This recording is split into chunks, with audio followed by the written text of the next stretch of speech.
Vamos dar continuidade ao tema dessa série. Nós temos falado sobre o credo, e aí a gente tem trabalhado sobre o credo apostólico. Na semana passada nós falamos sobre eu creio e falamos sobre a fé, o que é a fé e quais são os tipos de fé, e falamos sobre a fé salvadora, e aquela fé que está ali tanto impregnado nesse credo apostólico. Hoje nós vamos falar sobre a paternidade divina.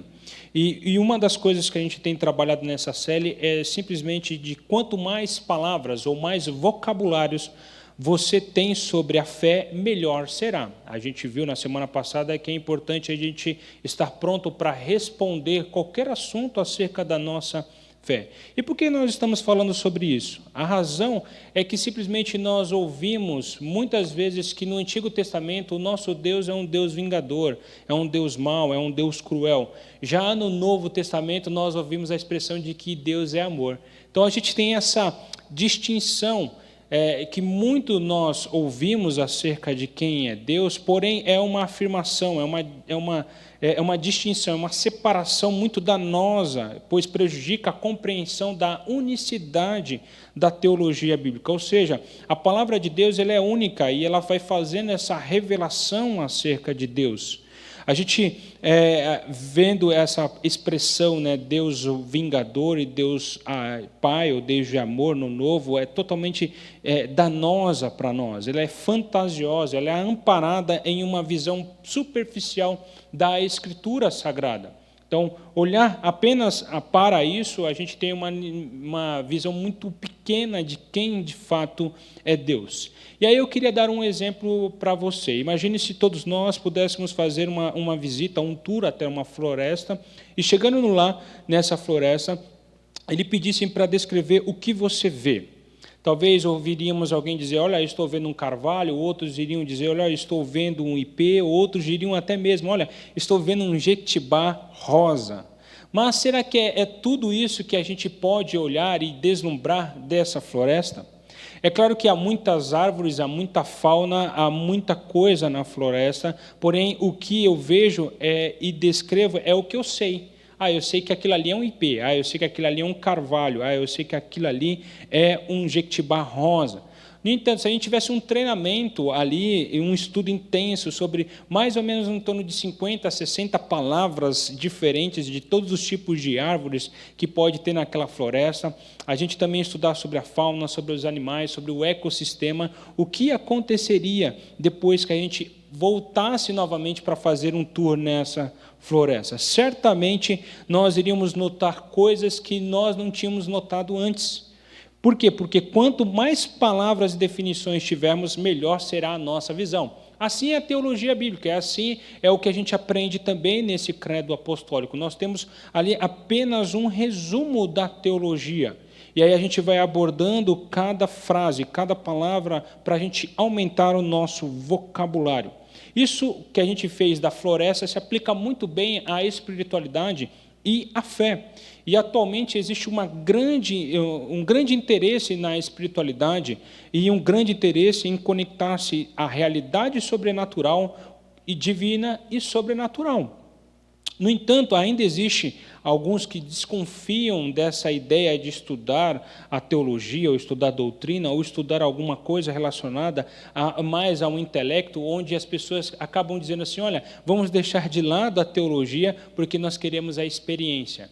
Mas não é isso que nós encontramos nos textos sagrados, ou até mesmo na tradição da igreja cristã. O que nós vemos é que tanto a experiência como o conhecimento, eles caminham junto. A gente pode ver até mesmo naquele momento onde os apóstolos, 3 discípulos ali saem com Jesus ao Monte da Transfiguração, e que nós vemos ali, nós vemos tanto a experiência quanto o conhecimento. O próprio Deus chega para o filho e diz, esse é o meu filho amado a quem tenho o prazer.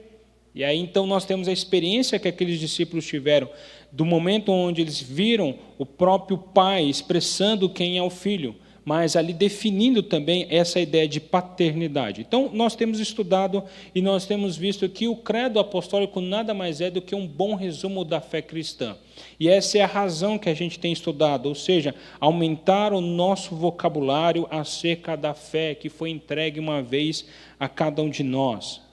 Olhando para isso, Na semana passada nós já citamos o credo, mas eu gostaria de citar novamente, não apenas para fins didáticos, mas também para uma questão de memorizar.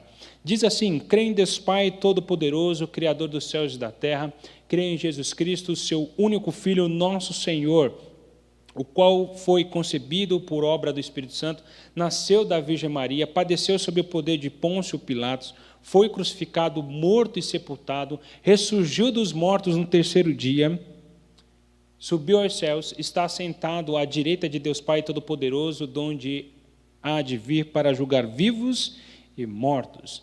Creio no Espírito Santo, na Santa Igreja Universal, na comunhão dos santos, na remissão dos pecados, na ressurreição do corpo, na vida eterna. Amém. Então, toda semana a gente vai trabalhar e vai também citar o credo apostólico, só para a gente poder aí situar aquilo que a gente está querendo passar para cada um dos irmãos. Então, a cada semana a gente vai usar uma palavra e descobrir o que significa essa palavra. A gente vai ter como base o Evangelho de João. Na semana passada a gente abordou sobre a fé, eu creio, e essa é uma palavra bastante básica que a gente aprendeu na semana passada. Hoje nós chegamos à próxima palavra, que é Deus Pai. Tá? E o texto que a gente vai trabalhar como base para hoje será o texto de João 5, 17 e os versos 19 a 24. E a gente vai não apenas estudar esse texto, mas a gente vai situar outros textos que o próprio evangelista João fala sobre a paternidade. Mas logo a gente vai ler esse texto, daqui para frente a gente vai ter ali um momento onde a gente vai fazer a leitura do Evangelho de João, capítulo 5. Então, hoje nós vamos falar sobre Deus Pai. O interessante do credo dos apóstolos é que quando você o analisa, ele é inteligente, ele é o suficiente, ele é sábio o suficiente para nos dar uma dica maravilhosa sobre a definição do Deus bíblico. Então, a gente já vê a própria expressão inicial dizendo que, olha, creio em Deus Pai. Então, hoje nós vamos trabalhar sobre essa ideia de paternidade divina. Olhando um pouquinho sobre isso, como eu falei, não existe essa distinção entre o Deus do Antigo e o Deus do Novo Testamento, porque a gente já começa a mostrar que Deus ele é Pai no Antigo Testamento. Quando a gente lê atentamente o Antigo Testamento, a paternidade de Deus ela é reconhecida como sendo exclusiva. Temos até a descrição de que Deus é Pai de Israel. Eu queria convidar você, se você estiver aí com a sua Bíblia, no Salmo 103, verso de número 13, 14, diz assim, ó: como um pai se compadece de seus filhos, assim o Senhor se compadece dos que o temem, pois Ele conhece a nossa estrutura e sabe que somos pó. Se a gente for para um outro texto, agora Isaías 63, nós temos os seguintes versos 15 e 16, que diz assim: atenta do céu e olha da tua santa e gloriosa habitação. Onde estão o teu zelo e as tuas obras poderosas? A ternura do teu coração e as tuas misericórdias se detêm para comigo. Mas tu és nosso Pai, ainda que Abraão não nos conhece e Israel não nos reconhece. Tu, ó Senhor, és nosso Pai, nosso Redentor é o teu nome desde a antiguidade. A gente tem outros textos que falam sobre a paternidade de Deus, a gente não vai abordar esses outros textos, mas você pode ficar ali e procurar esses textos na palavra de Deus. Nós temos não somente o texto de Salmos ou Isaías, mas temos o texto de Deuteronômio, de Jeremias e Malaquias, que falam sobre essa ideia de paternidade divina. Mesmo encontrando apenas 14 vezes essa expressão de Deus Pai, ou a menção de que Deus é Pai, o Antigo Testamento apresenta com veemência essa ideia de forma tão enfática, tão clara, tão cristalina para nós, sobre que Deus ele é Pai também no Antigo Testamento. E um dos eventos que descreve a paternidade de Deus, ela se encontra ali na sua base, nesse ato histórico que aconteceu de salvação, que foi lá no êxodo do Egito. Deus ele resgata Israel da escravidão do Egito como um pai que simplesmente vai libertar e proteger o seu filho. Olha a mensagem que o próprio Deus pede para Moisés falar com o faraó, lá em Êxodo 4, 22 a 23. Diz assim, ó: assim diz o Senhor, Israel é o meu filho, o meu primogênito. Então, mostrando essa paternidade divina lá no Antigo Testamento como essa base quando a gente tem esse ato histórico de salvação. E continua o texto: digo-te, pois, deixa ir meu filho para que me sirva. Então, no Antigo Testamento não existe, queridos, essa ilusão, essa fantasia que, no Antigo Testamento Deus é um Deus cruel, Deus vingativo. Não, o Antigo Testamento nos prova que Deus é Pai, existe essa unicidade da teologia bíblica, ou seja, aquilo que Deus era no passado, Deus também é no presente e no futuro. Além de Deus Pai no Antigo Testamento, no Novo Testamento a gente vê amplamente ensinado no Novo Testamento, não apenas Jesus falando sobre a paternidade divina, mas a gente vê também nos evangelhos, principalmente nas cartas do apóstolo Paulo, que ele praticamente em todas as suas epístolas existe a menção da paternidade divina. Você, se olhar para o slide, você vai perceber que todo o início de uma carta, Paulo vai expressar essa ideia de que Deus é o nosso Pai. Você vai encontrar em Romanos, em 1 e 2 Coríntios, em Gálatas, em Efésios, em Filipenses, em Colossenses, em 1 e 2 Tessalonicenses, em 1 e 2 Timóteo, em Tito e Filemão. Todo o início de carta, Paulo começa com essa expressão, mostrando que Deus é o nosso Pai. Quando não existe a expressão, olha, Deus é o nosso Pai, existe a expressão que nós somos filhos e filhas de Deus, ou seja, mostrando essa ideia tão clara sobre a paternidade divina. Olhando um pouquinho sobre isso, a gente precisa então definir ou descrever o que significa a paternidade de Deus. E a gente precisa então descrever como sendo um ato de intenso amor de Deus para com os homens e mulheres que se encontravam num estado de total miséria e depravação. Em João 3,16 fala que Deus amou o mundo de tal maneira que deu seu Filho unigênito para que todo aquele que nele crê não pereça, mas tenha a vida eterna. Em 1 João 3,1 nos diz o seguinte: vede que grande amor nos tem concedido o Pai, ao ponto de sermos chamados filhos de Deus, e de fato somos filhos de Deus. Por essa razão, o mundo não nos conhece, porquanto não conheceu a Ele mesmo. Então, a gente olha essa descrição como um intenso amor de Deus para com homens e mulheres que estavam num estado de total miséria e depravação. Nos tornamos, então, filhos e filhas de Deus pelo novo nascimento concedido por Deus, tornando-nos seus filhos e filhas adotivos. Então, a nossa filiação tem a ver com esse aspecto de adoção. O novo nascimento trouxe tudo isso para cada um de nós. E como nós temos estudado sobre o credo, e nós temos falado, na semana passada, nós falamos sobre os símbolos de fé que a igreja protestante e a nossa igreja tem adotado como símbolos de fé os catecismos e a confissão de fé. Na própria confissão de fé, lá no capítulo 12, no parágrafo 1º, existe a expressão sobre a filiação. E olha o que ela diz: a todos os que são justificados, Deus se digna fazer participantes da graça da adoção. Ou seja, você que foi justificado por Cristo Jesus e por sua obra, nós então somos participantes dessa graça da adoção.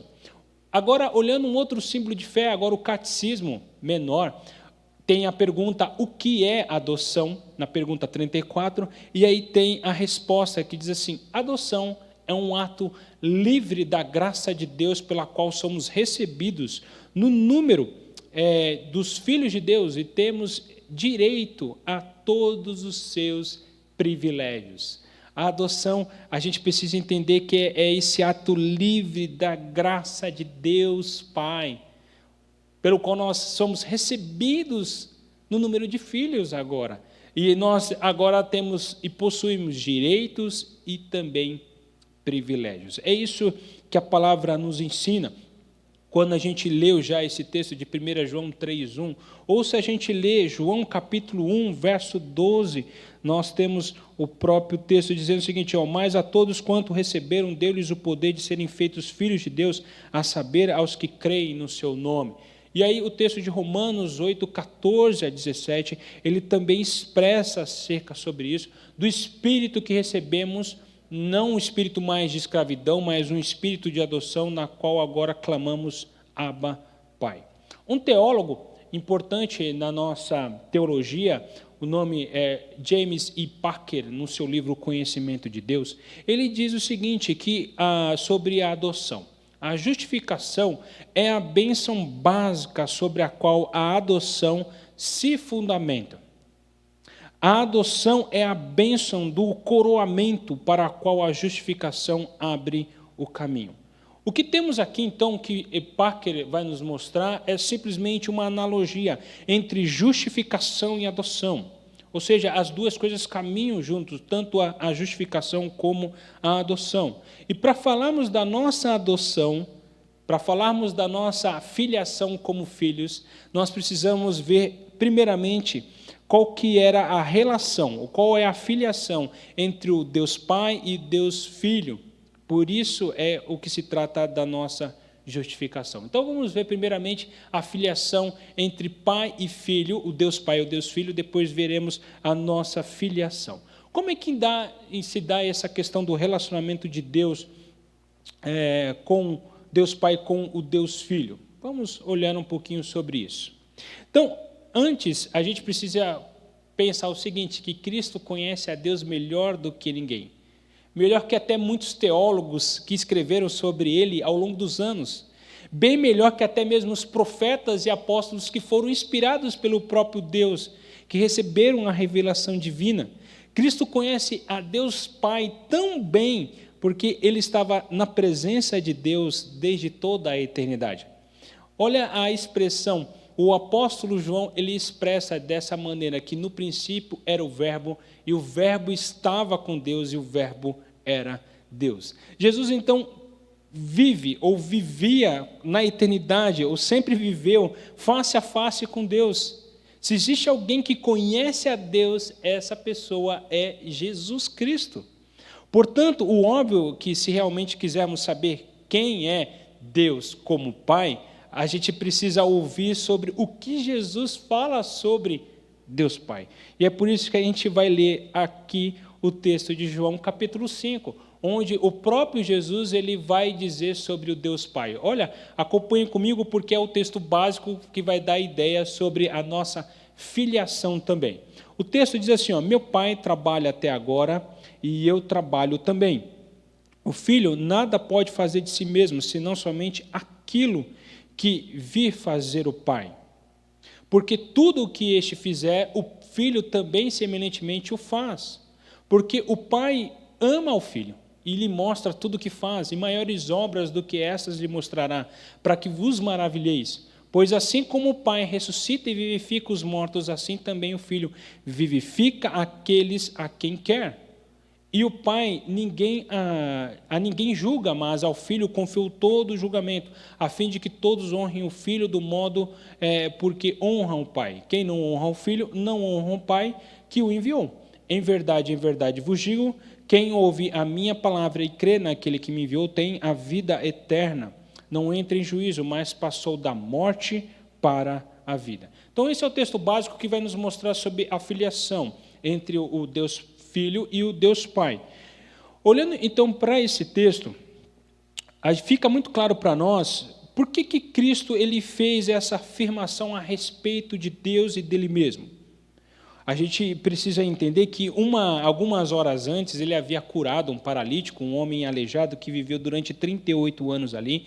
Jesus ele faz ali então um processo de cura milagrosa e sobrenatural neste homem, só que acontece num dia de sábado, que era considerado um dia de descanso, e aqueles líderes religiosos começam a criticar esse ato de Jesus. A sua resposta a essa inacreditável mentalidade curta demonstrou, então, o direito de Jesus para curar no sábado. Além disso, estava a sua teologia sobre a paternidade de Deus. Então, num milagre, num questionamento que aqueles religiosos fizeram, o próprio Jesus, então, passa a ensinar, não somente para aqueles ouvintes no primeiro século, mas para cada um de nós sobre a paternidade. Então, vamos ver cada parte desse texto para a gente entender um pouquinho sobre o que Jesus queria nos ensinar sobre paternidade. Primeiro, o pai é um com o filho. Interessante que Jesus já inicia a frase dizendo assim, meu pai trabalha até agora e trabalho também. Então, Jesus falando assim, olha, o pai trabalha, eu também trabalho. Jesus estava dizendo o seguinte, eu sou um com Deus, ele trabalha no sábado e eu trabalho no sábado também. Somos iguais, não há distinção, não há separação no sentido de poder, de glória. O Pai tem glória e eterno Jesus também, são iguais. É interessante que o próprio comentarista, chamado Leon Morris, um comentarista do Novo Testamento, ele diz assim, nesse texto, a sua defesa, no caso a defesa de Jesus, se baseia em sua relação íntima com o Pai. A expressão meu Pai é digna de nota. Esse não era o modo como os judeus geralmente se referiam a Deus. Eles normalmente diziam nosso Pai. E embora pudesse usar a expressão meu Pai nas orações, eles a qualificavam com que está no céu, ou com alguma outra expressão que removesse a sugestão de familiaridade. Jesus não fez isso aqui ou em outro lugar. Ele habitualmente considerava Deus como tendo a mais estreita nas relações com Ele mesmo. Nós temos os críticos ali de Jesus, os religiosos da época, eles começaram a criticar porque eles simplesmente entenderam com clareza o que Jesus estava sugerindo ali. Olha, eu estou querendo sugerir para vocês, estou querendo ensinar para vocês que eu sou um com o Pai. É por isso que eles procuravam matar Jesus, porque ele se dizia que Deus era o seu próprio Pai. Os fariseus, os judeus daquela época usavam o nosso Pai, e Jesus simplesmente dizia o Pai. Isso trazia uma ideia de igualdade a Deus. Essa unidade entre o Pai e o Filho é evidente, pois trabalham juntos. O verso 19 do texto que acabamos de ler, de João 5, diz assim, o Filho nada pode fazer de si mesmo, senão somente aquilo que vir fazer o Pai. Porque tudo o que este fizer, ou seja, o que o Pai fizer, o Filho também semelhante o faz. Mostrando essa ideia de que o Pai é um com o Filho. Uma segunda verdade que a gente aprende nesse texto é que o Pai ama o Filho. O que mais Cristo ensina sobre Deus? O verso de número 20 diz assim, o Pai ama o Filho. Cristo ele estava bem ciente do amor do Pai, pois ele passou a orar em sua oração sacerdotal só sobre essa perspectiva. Olha o que diz na oração sacerdotal em João 17, 23, diz assim, Cristo estava bem ciente do amor do Pai e ele ora assim, eu neles, em todos os crentes, e tu em mim. Que eles sejam levados à plena unidade para que o mundo saiba que tu me enviaste e o amaste como igualmente me amaste. Olha, Jesus mostrando o amor que o Pai tem pelo Filho. E o verso 26 do capítulo 17 diz, eu os fiz conhecer o teu nome e continuarei a fazê-lo, a fim de que o amor que tendes por mim esteja neles e eu neles esteja. Então, o Pai, ele ama o Filho. E é isso que Jesus nos ensina em João capítulo 5 e também na sua oração sacerdotal.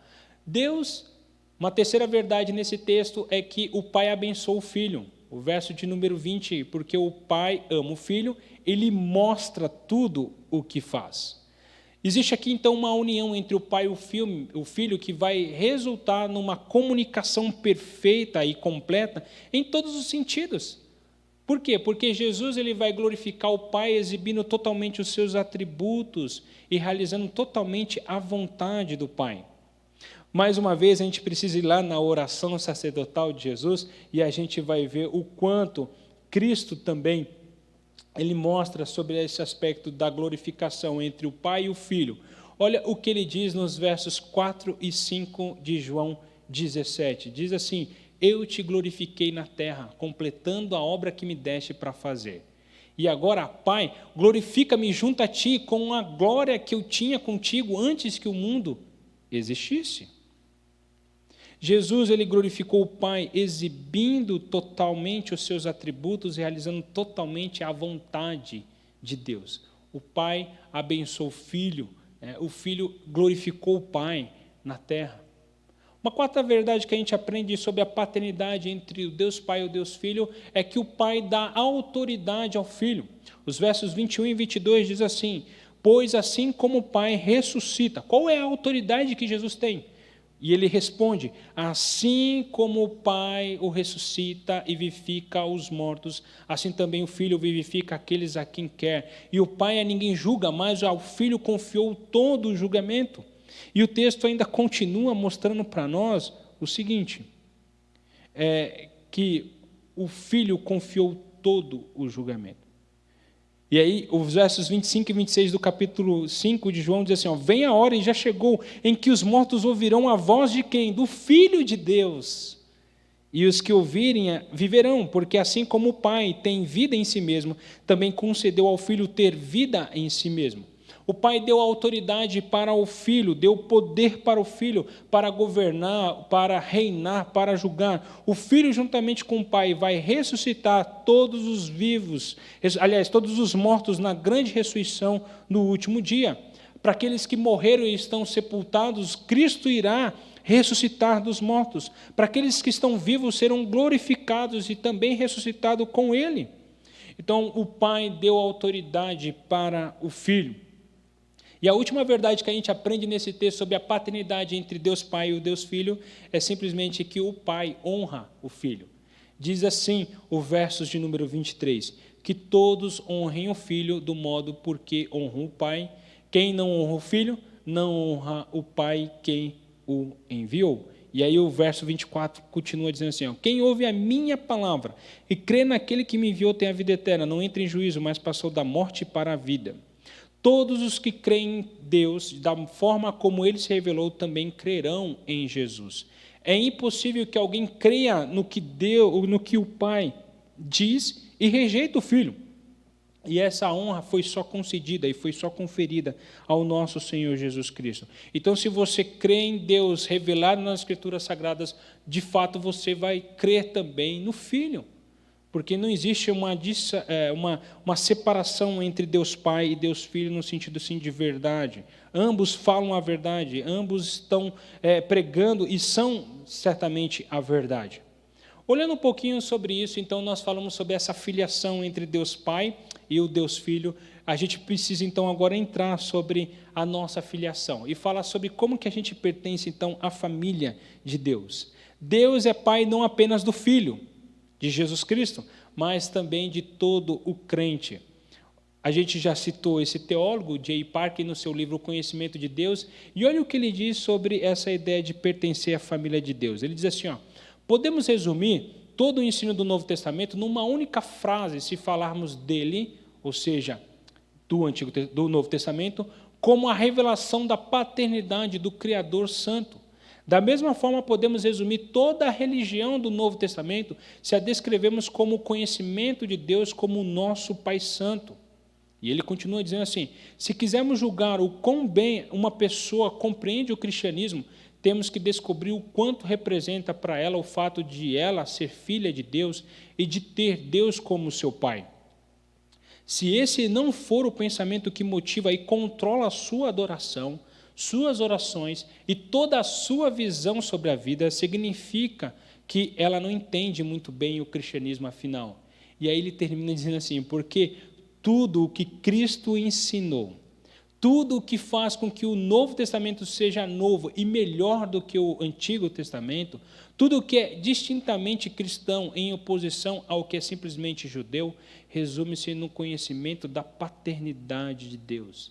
Pai é o nome cristão para Deus. É claro que ele usa essa expressão que o Novo Testamento seja novo e melhor do que o Antigo, no sentido de clareza daquilo que de fato foi revelado. A gente precisa entender que o autor está falando o seguinte, que no Antigo Testamento as pessoas estavam esperando pela vinda do Messias. E no Novo Testamento já temos a presença do Messias, e esse Messias simplesmente se apresenta como o Filho de Deus. Olhando para isso, quando a gente olha então para um texto onde o próprio apóstolo Paulo fala sobre a nossa filiação, e ele se encontra lá em Romanos, capítulo 8, versos 14 a 17. Você pode acompanhar comigo esse texto, que diz o seguinte: pois todos os que são guiados pelo Espírito de Deus são filhos de Deus. Nós recebemos o Espírito da adoção, baseado no qual clamamos Abba, Pai. O próprio Espírito testifica com o nosso Espírito que somos filhos de Deus. E se somos também herdeiros, herdeiros de Deus e co-herdeiros com Cristo. A palavra em hebraico aqui, usada como Abba, significa papai ou paizinho. É um termo muito pessoal que reflete confiança, reflete dependência, reflete intimidade e amor.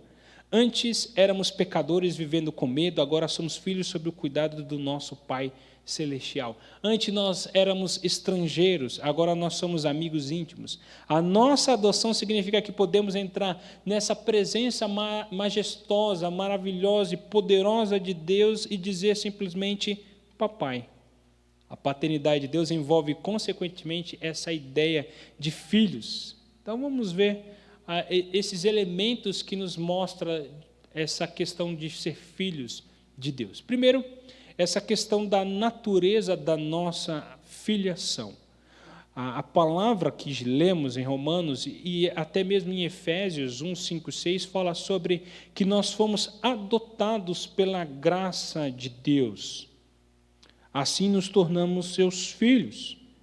Calvino, citando esse texto de Efésios 1, 5 a 6, antes de nós conferirmos o que ele diz, é interessante a gente dar uma lida nesse texto de Efésios 1, 5 a 6, que diz assim, nos predestinou para ele para a adoção de filhos, por meio de Jesus Cristo, segundo o beneplácito da sua vontade, para louvor da glória de sua graça, que ele nos concede gratuitamente no amado. E Calvino, comentando esse texto, olha o que ele diz: por meio da fé, Cristo nos é comunicado, através de quem chegamos a Deus e através de quem usufruímos os benefícios da adoção.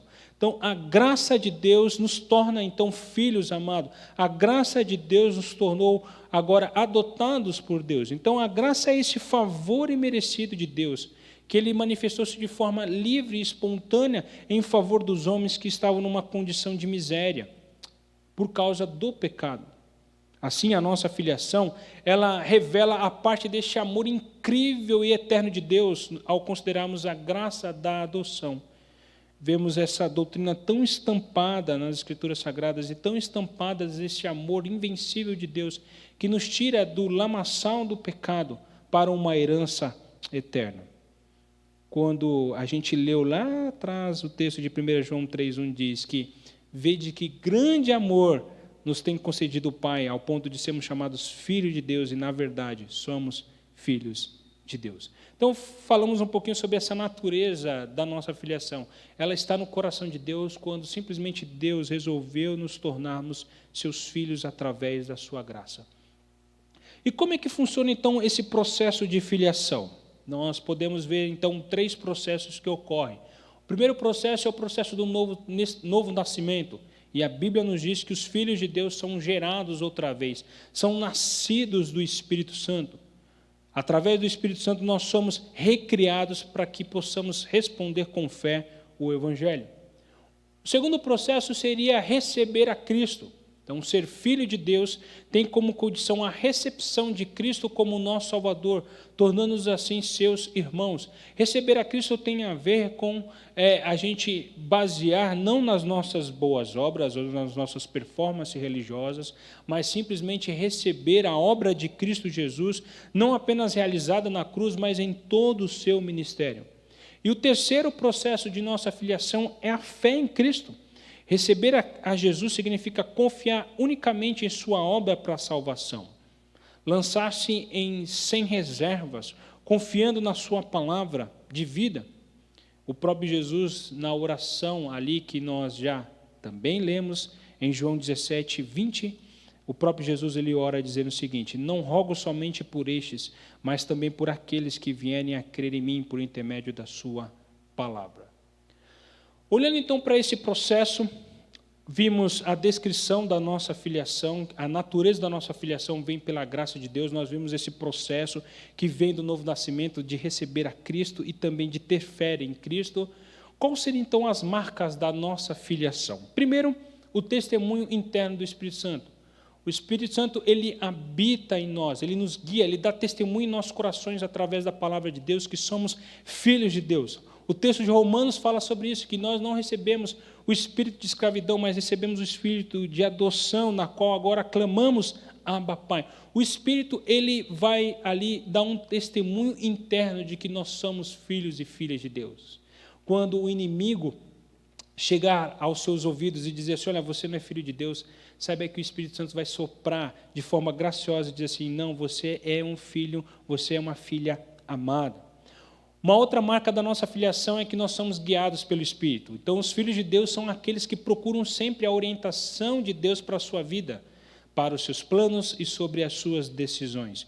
O Espírito sempre nos conduz para a conformidade da imagem de Cristo.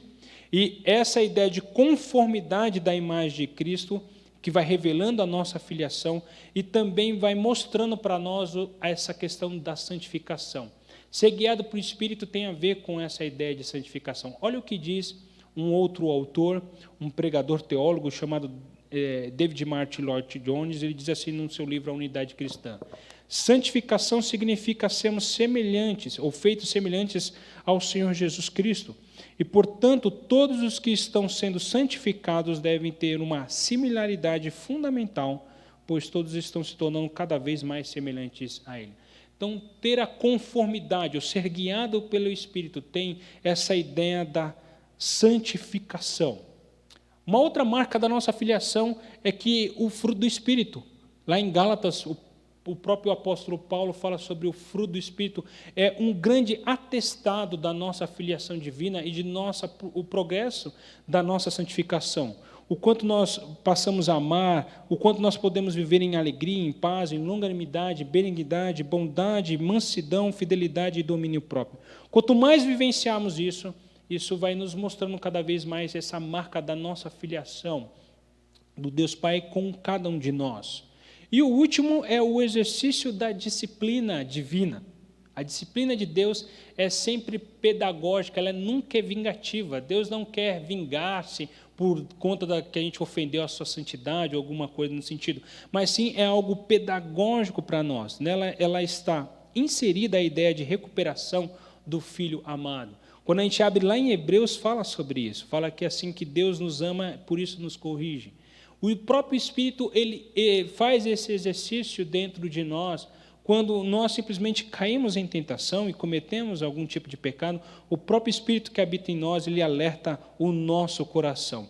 Lá em João 16, versos 7 a 8, o próprio Jesus fala assim, que convém que ele vá, porque se eu não for, o Consolador não virá para vós outros. Se, porém, eu for, eu vos enviarei. Quando ele vier, convencerá o mundo do pecado, da justiça e do juízo. Olhando para isso, a gente gostaria então de refletir e praticar sobre alguns pontos. O primeiro ponto é que Deus ele é um grande Pai. A expressão Abba Pai significa isso. Quando você teve ali o primeiro momento onde você viu o seu filho ou filha dizer papá, você deve ter ficado ali maravilhado com essa situação. Se você é mãe e ouviu mama, deve ter ficado maravilhado com toda essa expressão, porque essa expressão significa intimidade, que atrai imediatamente uma pessoa. O pai, por exemplo, quando ouve isso, ele deve constantemente falar, está vendo, está falando papai pela primeira vez. Eu queria dizer para você que o maior pai que existe é Abba, Deus. É o Pai Celestial. Talvez você tenha, ou já teve um grande pai, ou talvez você diga que seu pai não foi tão presente quanto gostaria que ele fosse. Talvez ele tenha sido distante, desligado. Se você teve o melhor pai ou o pior pai, eu quero dizer que você tem, de fato, o maior pai que existe, que é o Pai Celestial. E ele é um padrão para todos aqueles que querem ser pai um dia ou que já são pai. Uma outra verdade que a gente aprende sobre Deus Pai é que Deus ele é um Pai orgulhoso. Não importa o que façamos, nosso Pai Celeste tem orgulho de nós.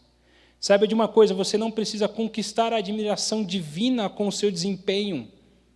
Qualquer um pode pensar que você é um perdedor, mas para Deus você é maravilhoso vencedor. Ele tem orgulho de você apenas pelo que você é. Uma outra verdade que a gente aprende é que Deus é um Pai paciente. Diferente de muitos pais normais, nosso Pai Celeste ele é paciente, não apenas pelo fato de ser paciente apenas, mas porque dar bastante tempo necessário para que a gente possa cair em si.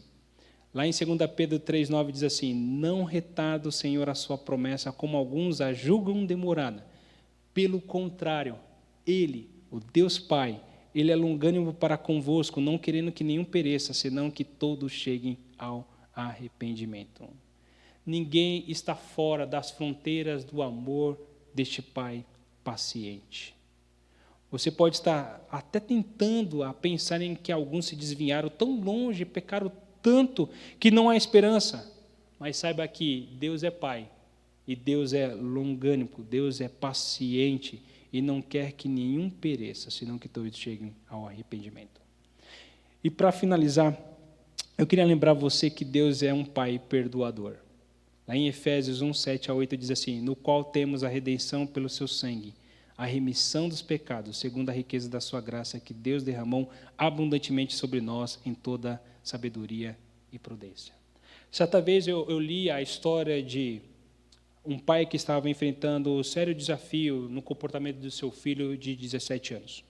O filho era um bom menino para com seu pai, ele era obediente, ele ouvia o pai em muitas coisas, mas algo que tinha uma falha naquele menino é que ele sempre respeitava a sua mãe. O pai, então, teve uma conversa em particular com o filho e disse o seguinte: olha, filho, você precisa compreender uma coisa, pare agora mesmo de respeitar a sua mãe. Não me importa com o seu tamanho, não me importa com a sua força, eu vou te tratar como se você tivesse 6 anos. Ou seja, meu cinto está pronto e você vai receber 10 cintadas no seu traseiro se você não parar. Será de verdade para você nunca mais esquecer, nunca mais respeite a sua mãe, nunca mais. Aí você pode imaginar o que aconteceu. O menino simplesmente desrespeitou a sua mãe. E o pai parou e falou o seguinte: basta, vem até aqui e eu vou te dar uma lição. Serão 10 cintadas mais doloridas do que você jamais vai esquecer. O pai então tirou o cinto e parou estático durante um momento, absorvido simplesmente todos os seus pensamentos ali, e de repente ele entrega a cinta para o seu filho, e o filho ficou ali assustado diante daquela situação, com o cinto balançando em suas mãos. E o pai disse: sabe o que nós vamos fazer? Vamos fazer o seguinte: você é que vai me bater. A punição tem que se manter, mas eu te amo, por isso eu vou receber a punição em seu lugar. E aí então ele estendeu as suas mãos e se inclinou, colocando-as na parede. E o que nós vemos então é que ele respirou fundo, esticou o corpo e disse ao filho: bata em mim, o mais forte que você puder, 10 vezes. Aí o filho começa a protestar e diz assim: não, pai, que isso, não vou fazer isso contigo, não. E o pai insistiu: não, essa é a punição, ela deve ser mantida, agora bata em mim. Então o filho, sem muito entusiasmo, bateu no pai, uma fraqueza. E o pai simplesmente virou para o filho, agarrou em suas mãos e disse assim: eu quero que você bata, e bata com força. Essa não valeu, ainda precisa bater 10 vezes, o mais forte que você puder. Então o pai voltou para a parede, esticou o corpo novamente, e em lágrimas o filho começou a desferir o golpe, chicoteando o pai repetidas vezes. O pai cerrou os dentes, aceitou a punição no lugar do filho. Essa história nos mostra uma imagem daquilo que Deus fez exatamente com a gente. Ele se tornou um de nós na pessoa do seu Filho Jesus. Jesus se tornou pecado por nós na cruz, ele verteu o seu sangue em nosso lugar, ele ressuscitou dentre os mortos. Por isso, a gente ouve a expressão de que ele nos ama.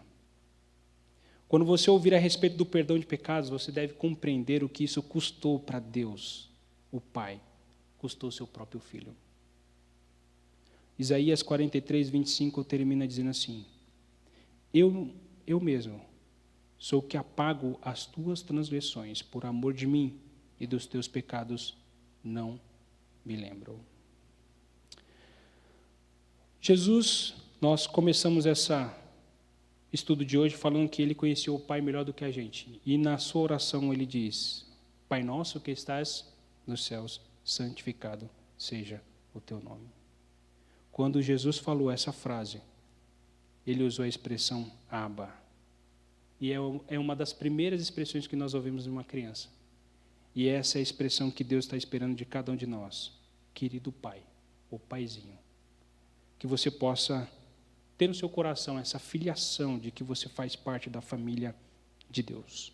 Vamos orar? Senhor, nós queremos agradecer pelo teu grande amor por cada um de nós. Mesmo pecadores, o Senhor transformou o nosso coração. A tua graça inundou o nosso ser. E hoje nós não somos inimigos do Senhor, nós somos filhos e filhas. Nós podemos nos achegar diante do Senhor e dizer: Paizinho, obrigado por tão grande salvação e tão obra de salvação que aconteceu em nossas vidas. Nos abençoe, ó Deus, que possamos ter sempre essa certeza de que Deus é o nosso Pai e Deus está conosco a cada momento, como o Pai ama o seu Filho. É a nossa oração no nome de Jesus. Amém, ó Deus.